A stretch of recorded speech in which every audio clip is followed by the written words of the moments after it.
दुनिया में सबसे ज्यादा तेल तो सऊदी अरब यानी खाड़ी देशों में है, लेकिन एक ऐसा देश भी है जहां है तेल का भंडार, पर वो है सबसे गरीब।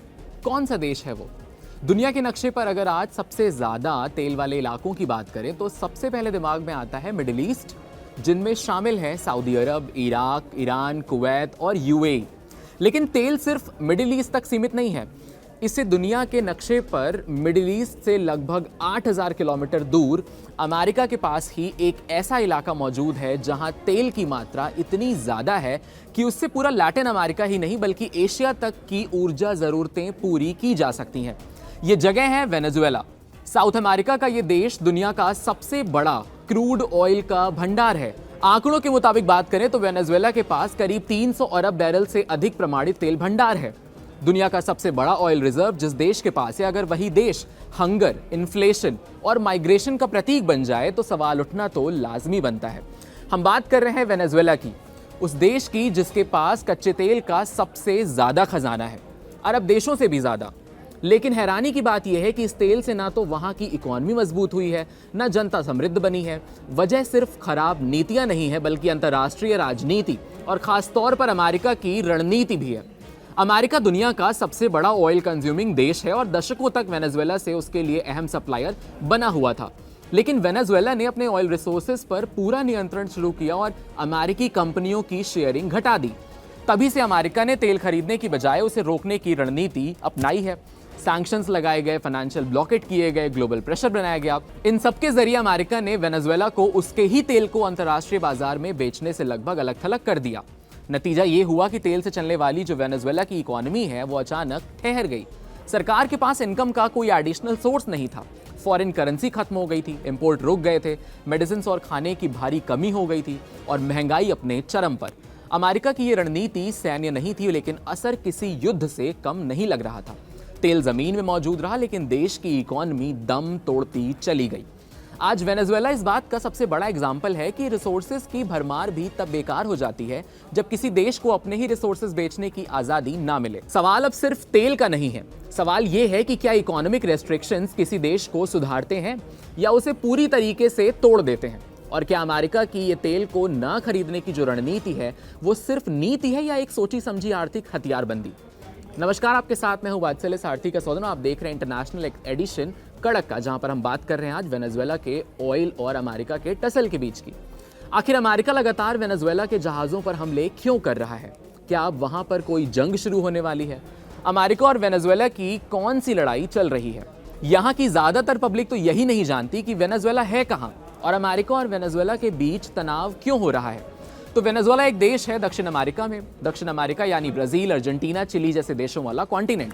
वेनेजुएला उसके नॉर्थ ईस्ट में है, कोलंबिया के पास है, ब्राजील के नॉर्थ में है और इसका नॉर्दर्न पार्ट कैरिबियन सागर से घिरा हुआ है। अमेरिका मतलब यूएसए, नॉर्थ अमेरिका उत्तरी अमेरिका में है, कनाडा के नीचे। वेनेजुएला अमेरिका से लगभग 3200 किलोमीटर साउथ में है। अमेरिका के फ्लोरिडा से जहाज चलाओ तो कैरिबियन सागर पार करके वेनेजुएला आ जाता है। वेनेजुएला साइज में समझ लीजिए भारत के गुजरात और राजस्थान जितना है, लेकिन जनसंख्या 3 करोड़ भी नहीं है, 2.8 करोड़ के आसपास है। तो ये छोटा सा देश अमेरिका से कैसे भिड़ रहा है और क्यों भिड़ रहा है? गरीबी में बसा अमीरी का खजाना। जी हाँ, ये सबके लिए जानने वाली बात है कि ये देश तेल का खजाना है। दुनिया की सबसे बड़ा तेल ऑयल रिजर्व यही है, अरब देशों में भी नहीं है। सबसे ज्यादा तेल इस देश में है। वो अलग बात है कि तेल निकालने में और उत्पादन में ये पीछे है, लेकिन भंडार सबसे बड़ा इसके पास है। तो आप सोच रहे होंगे कि फिर तो ये बहुत ही अमीर देश होगा, बल्कि वहां है गरीबी, भुखमरी और राजनीतिक कलह यानी कि पॉलिटिकल टेंशंस। तो ये क्यों है, इसको समझना बेहद जरूरी है। दोस्ती से दुश्मनी तक का ये सफर आइए समझते हैं। वेनेजुएला का अमेरिका से पुराना रिश्ता है। 19वीं सदी में वेनेजुएला को स्पेन से आज़ादी मिली, फिर 20वीं सदी में तेल की खोज हुई, 1920 के दशक में तेल मिला और अमेरिकी कंपनियां यहां पर आ गईं। वेनेजुएला अमेरिका को बहुत तेल बेचता था। 1990 के दशक तक अमेरिका का 15% तेल वेनेजुएला से आता था। दोनों के बीच रिश्ते बेहद अच्छे थे, लेकिन 1999 में वहां ह्यूगो शावेज नाम के नेता सत्ता में आए और शावेज थे सोशलिस्ट आइडियोलॉजी के। उन्होंने तेल कंपनियों को सरकारी बना दिया। वहां की तेल कंपनियों में अमेरिकी कंपनियों की हिस्सेदारी थी, तो शावेज ने अमेरिकी कंपनियों की हिस्सेदारी कम कर दी और शावेज की पूरी पॉलिटिक्स ही अमेरिकी विरोधी हो गई। वो सत्ता में ही यही कह रहे थे कि तेल वेनेजुएला का है और मुनाफा अमेरिका की कंपनियों का होता है। तख्तापलट और आर्थिक गिरावट के बाद 2002 में चावेज के खिलाफ तख्तापलट की कोशिश हुई। वहां के लोगों का मानना यह था कि अमेरिका करवा रहा है। अमेरिका पर वैसे भी दुनिया के कई देशों में अपने हिसाब से सरकारें बनवाने के आरोप लगते रहते हैं इतिहास में, तो चावेज के खिलाफ बगावत खड़ी करने में अमेरिका का भी हाथ माना गया। लेकिन फिर 2003 से 2008 में तेल की कीमतें बढ़ती चली गईं। आपको भी याद होगा कच्चे तेल के दामों में कैसी आग लग गई थी। वेनेजुएला ने अमेरिकी कंपनियों को बाहर कर दिया था और सारा का सारा पैसा वेनेजुएला की सरकार को मिलने लगा। चावेज ने गरीबों के लिए फ्री एजुकेशन, फ्री स्वास्थ्य सुविधाएं जैसी योजनाएं शुरू कर दी, लेकिन भ्रष्टाचार के आरोप भी लगने लगे चावेज की सरकार पर और इकॉनमी सारी तेल पर निर्भर रही। मादुरो का दौरा और प्रतिबंधों की मार के बाद 2013 में चावेज की मृत्यु हो गई और निकोलस मादुरो सत्ता में आए। मादुरो चावेज के उत्तराधिकारी थे, लेकिन तेल की कीमतें गिरती हुई शुरू हो गईं। 2014 में $100 प्रति बैरल से $30 पर रेट आ गया। वेनेजुएला की अर्थव्यवस्था चरमरा गई, महंगाई बढ़ गई, लोग भूखे मरने लगे, दवाई नहीं मिल रही थी, सब कुछ चरमरा गया। 70 लाख से ज्यादा वेनेजुएला के लोगों ने देश छोड़ दिया। ये हालात हो गए और अमेरिका ने आरोप लगाए मानवाधिकारों के हनन के, और फिर अमेरिका ने वेनेजुएला पर दबाव बनाने के लिए प्रतिबंध लगाने शुरू कर दिए।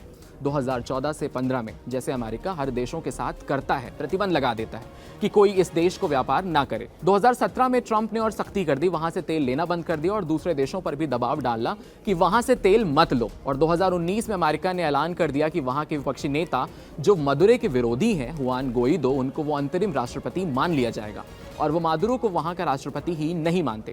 फिर बाइडेन की सरकार आई तो उन्होंने बातचीत शुरू करने की कोशिश की, लेकिन फिर आरोप लगे कि 2024 के चुनाव में मादुरो ने धांधली की और विपक्षी उम्मीदवार को जेल भेज दिया, तो अमेरिका ने फिर प्रतिबंध लगा दिया। अब जंग के हालात और नाकेबंदी, अब ट्रंप फिर एक बार राष्ट्रपति बने हैं तो सितंबर से अमेरिका के कैरेबियन सागर में भारी मिलिट्री डिप्लॉयमेंट हो चुकी है।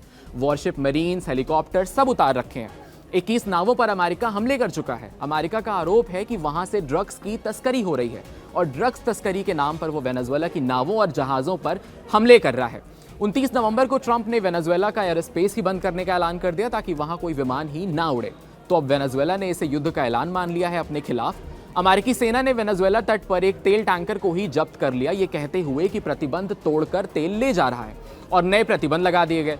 मादुरो की पत्नी के 3 भतीजों पर, 6 जहाजों पर और कंपनियों पर ट्रंप ने मादुरो को 1 हफ्ते का अल्टीमेटम दिया कि सत्ता छोड़ो और परिवार समेत भाग जाओ। तेल का खेल था या ड्रग्स की लड़ाई? वेनेजुएला का आरोप है कि अमेरिका तेल के लिए आक्रमण कर रहा है।